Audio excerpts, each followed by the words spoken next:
অনেক দিন যাবৎ আমার ইচ্ছে হচ্ছিল যে আমি একটা গোল ব্যাকগ্রাউন্ডের উপর কাজ করব এবং সেই অনুযায়ী আমি একটি পিন্টারেস্টে বলা যেতে পারে একটা পেইন্টিং পেয়েছি। তো আমি তো খুবই খুশি এবং সেই সাথে আমি কবে এই কাজটি করব সেটা নিয়ে আমার মনে হচ্ছিল যে রাতই পার হচ্ছিল না।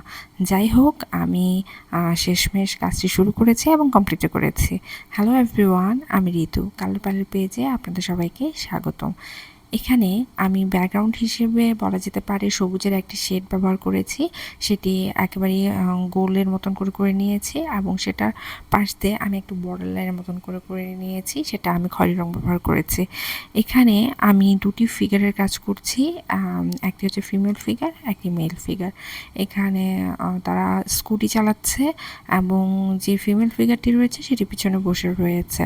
তো আমি সবার প্রথমে যেই কাজটি করেছি সেই কাজটি হচ্ছে স্কিনের যে কাজটা, সেই কাজটা আগে কমপ্লিট করে নিয়েছি ছেলেটি এবং মেয়েটি দুটিরই। আর মেয়েটি একটা স্কার্ট পরে রয়েছে, সেই স্কার্টটুকু আমি লাল রং ব্যবহার করে নিচ্ছে। আর এখানে লাল রংটা যাতে সুন্দরভাবে ফুটে সেই কারণে লাল রঙের সাথে অল্প একটু কমলা রং ব্যবহার করেছি।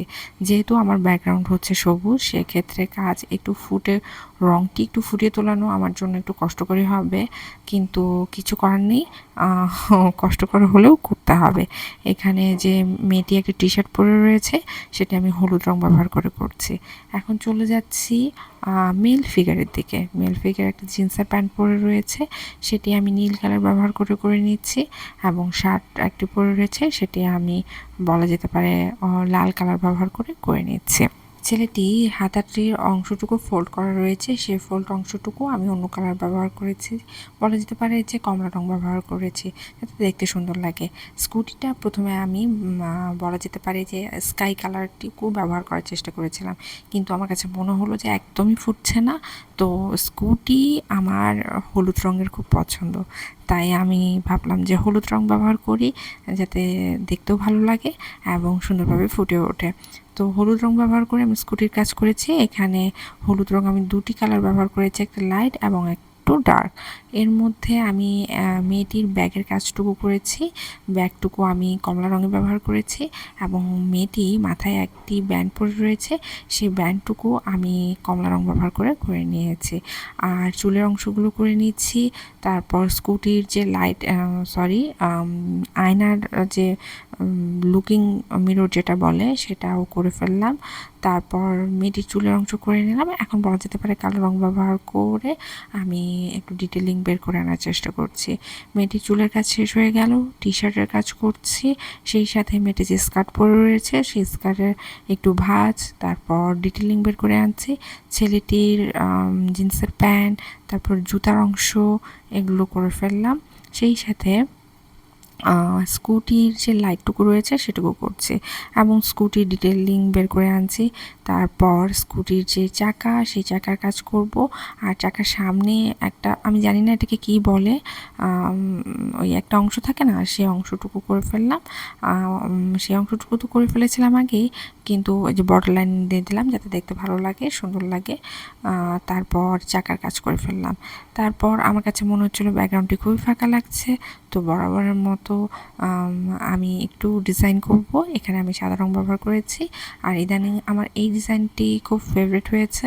আমার কাছে মনে হচ্ছিলো যে এই ডিজাইনটি এখানে ভালো লাগবে, এ কারণে আমি এই ডিজাইনটি দিয়ে পুরো ব্যাকগ্রাউন্ডটি কভার করব। এখানে আমি সাদা রং ব্যবহার করেছি। এখানে চাইলে অন্য কালার ব্যবহার করা যেত, কিন্তু আমার কাছে মনে হচ্ছিলো যে আমার যে সাবজেক্ট রয়েছে সেই সাবজেক্টে আমি প্রচুর কালার ব্যবহার করে ফেলেছি, এখানে যদি অন্য কোনো কালার ব্যবহার করি সেক্ষেত্রে ভালো লাগবে না। সেক্ষেত্রে আমি এখানে সাদা রঙটি ব্যবহার করেছি এবং আমার মতে সাদা রঙটি খুব ভালোই যাচ্ছে। ব্যাকগ্রাউন্ডের কাজ মোটামুটি আমি এই সাদা রং দিয়ে কভার করে ফেললাম। আর আমার বলা যেতে পারে পেইন্টিং কিন্তু অলমোস্ট শেষ হয়ে এসেছে।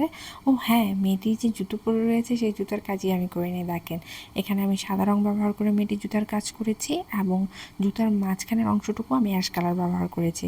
তারপর আমি কালো রং ব্যবহার করে ডিটেলিং ফুটিয়ে তোলার চেষ্টা করছি, যে ফিতা টিতা থাকে সেগুলো করে ফেললাম। আর সেই সাথে যে চাকার যে ডিটেলিং একটু বলা যেতে পারে বের করে আনতে হবে, সেটা আমি অ্যাশ কালার ব্যবহার করে ফেলেছি। এখন পুরো ব্যাকগ্রাউন্ডের যে বর্ডার লাইনটুকু রয়েছে সেটুকু আমি বলা যেতে পারে কালো রং ব্যবহার করে ফেলেছি। আর ভিতরের যে বর্ডার লাইনটা সেটা আমি কাঁথা স্টেজের মতন করে কালো রং ব্যবহার করে নিয়েছি। অলমোস্ট কাজ শেষ হয়ে এসেছে। এখন ছোট্ট কিছু কাজ রয়েছে, যেমন মেয়েটির চোখ, নাক, মুখ আর ছেলেটির চোখ, নাক, মুখ এগুলো। তো মেয়েটি আর ছেলেটি গল্প করছে আর বাইক চালাচ্ছে, সেটি হচ্ছে বোঝা যাচ্ছে। কারণ আর হালকা খয়েরি রঙের যে ব্যাকগ্রাউন্ডটি রয়েছে তার চারপাশ দিয়ে আমি হলুদ রং ব্যবহার করে একটু ডিজাইনের মতন করে নিলাম।